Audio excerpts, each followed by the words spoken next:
The 15 wildest facts in MLS history. The first ever player to sign on MLS, that was Tab Ramos when he became a Metro star in January of 1995, a whole year before MLS officially kicked off. But the first ever primetime soap opera star to sign on MLS, well, that was Andrew Shue when he signed with the LA Galaxy in 1996. Andrew Shue, who played Billy Campbell on Fox's Melrose Place. Probably end up making out on the same little narrow, squishy bed I've been kissing girls on since the 8th grade. What is your point? Maybe the funniest part about this all is that apparently he didn't even tell any of his co-stars that he was doing this. Like, none of them knew that he was playing professional soccer on the side.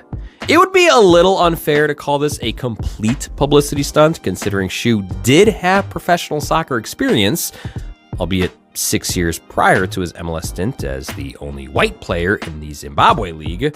Believe it or not, I couldn't find any footage of that. Go figure.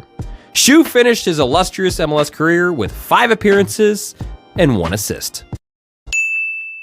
Valderrama, Donovan, Keane, Javinko, Villa, Vela, Martinez, all of these amazing players that have played in MLS, but also all of these players have only managed to win 1 MLS MVP award. Because amazingly enough, only 1 player has managed to win the MLS MVP award twice in his career. That being the great Preki. But which of his MVP years was better? I'll let you decide. Was it the year he had 12 goals and 17 assists? Or the year he had 12 goals and 17 assists? Speaking of MVPs, did you know that only 2 MVPs ever came from the MLS Super Draft? Those 2 MVPs being Taylor Twellman, who was drafted 2nd overall in 2002 and won the MVP in 2005. Magic Mike McGee, who was drafted 4th overall in 2003 and won the MVP in 2013. McGee is also the last American player to win the MVP award. The highest attended match in MLS history? Easy! That was July 4th, El Tráfico, LAFC, LA Galaxy, right? Nope, not exactly, because actually that's just the highest single game attendance. Technically, if you account for double headers, then it's the other LA team, Chivas USA, who hold the record for highest attended MLS match when they had 92,650 accounted for in their match with the New England Revolution. And we all know those 92,000 plus tickets were definitely there to watch Chivas USA and not Barcelona versus Guadalajara. What? And speaking of Chivas USA, yeah, what a weird concept that was. I mean, having a feeder team for Liga MX that plays in MLS? Like, why did people think that was a good idea? But believe it or not, Chivas USA were almost not the first team to do this. Because back in 2004, Club America were in advanced talks to purchase the San Jose Earthquakes. Now, there's conflicting reports on what the name would have been, as Tim Leiweke of AEG, the then owners of the Earthquakes, stated that there would be no name change, while Club America Vice President Alejandro De Haro stated the team would become San Jose America and sport the famous yellow kits as well.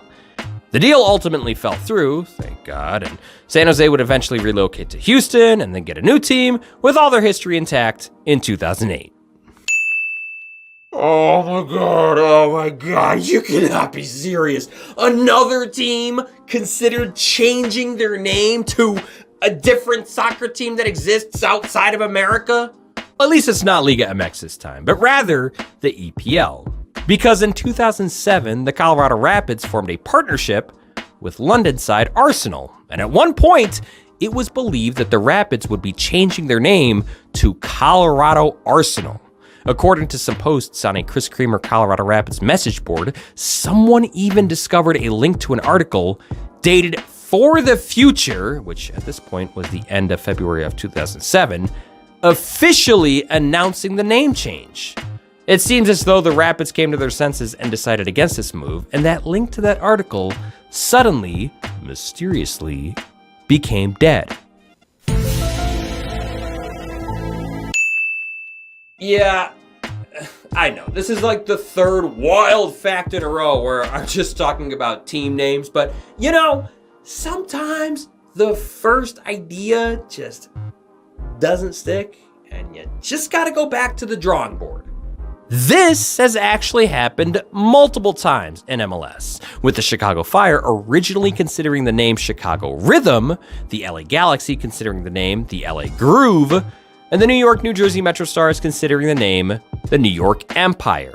Maybe the most famous case of this is the Houston Dynamo. They were originally unveiled as the Houston 1836, paying homage to the city's founding date, and the logo featuring a silhouette of the statue of Sam Houston.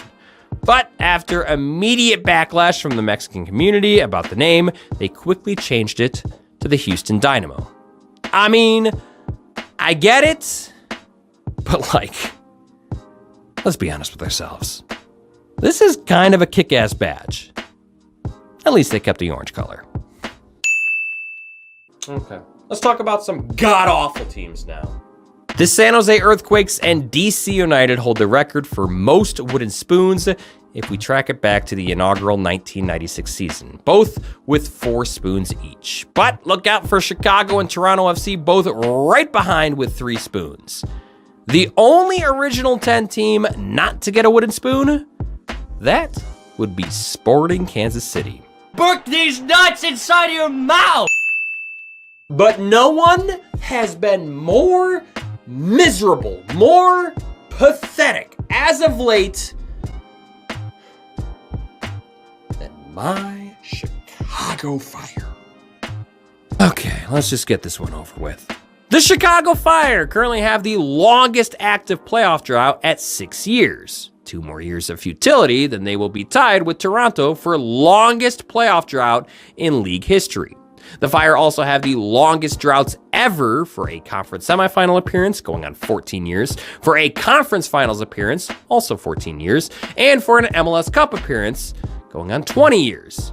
But wait, there's more! They have the longest drought for a CONCACAF Champions Cup appearance, going on 20 years, the longest active drought for any competitive trophy win, going on 17 years, with their last win being the 2006 US Open Cup. If they do not win a trophy this year, they will tie Dallas for the longest drought ever in that category. So yeah, in short, it really fucking sucks to be a Fire fan now. But yeah, if you break it down into trophies won per season, somehow, someway, Chicago is not last on that list.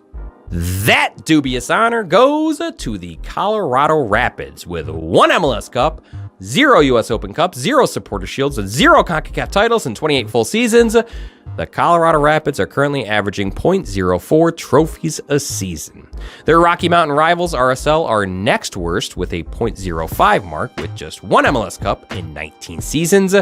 The best mark, it's not Seattle, it's not LAFC, it's actually Toronto FC with a mark of .59 trophies a season, 1 MLS Cup, 1 Supporter Shield, 0 CONCACAF championships, and 8 Canadian championships in 17 seasons. I think playing in the Canadian Championship might have something to do with this, but maybe I'm wrong. And speaking of Canadian teams, the Vancouver Whitecaps actually have winning records over both Toronto and Montreal in the MLS regular season, but have managed to capture the fewest Canadian championships of the 3 MLS teams with only 3 titles. Toronto FC, meanwhile, have losing records versus both Vancouver and Montreal, but yet have the most Canadian championships with 8. The most watched MLS YouTube video? It's not Zlatan, it's not Messi, it's not even Jeff Larentowicz. It's Mario Balotelli and his failed trick shot and subsequent benching in Manchester City's friendly against the LA Galaxy back in 2011. Yeah, that was pretty bad. But hey, at least he's not like, throwing darts at kids or anything. Oh, wait. So Chris Wondolowski may have eclipsed Landon Donovan's regular season goal scoring record, but one record that no one will ever be able to take away from Donovan is his playoff goal scoring record. Donovan stands alone at the top of the playoff goal scoring mountain with 25 of them in the MLS Cup playoffs. 5 of those being in MLS Cup itself, which is also a record. Of course, playing in 7 MLS Cup finals will help, but even still, the next closest on the list of playoff goals is Carlos Ruiz with 16. 9 goals behind Landon Donovan.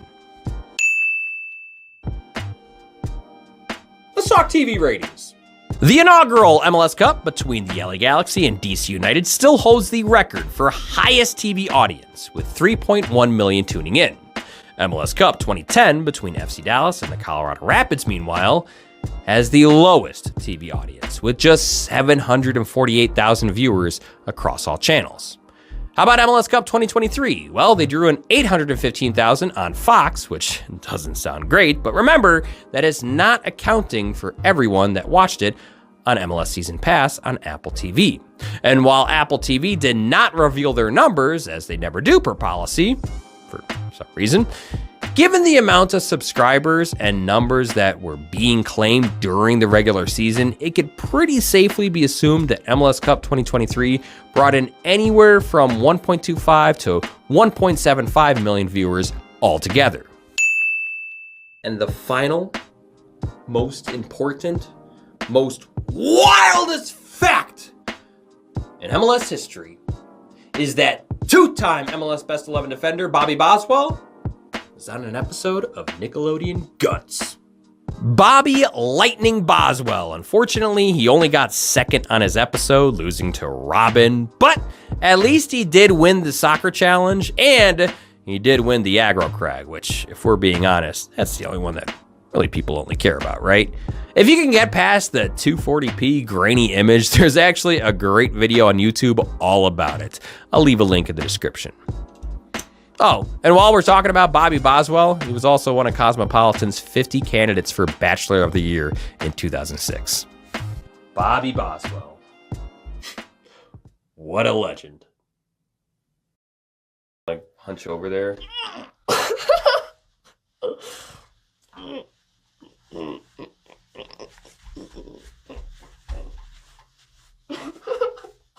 Don't twerk.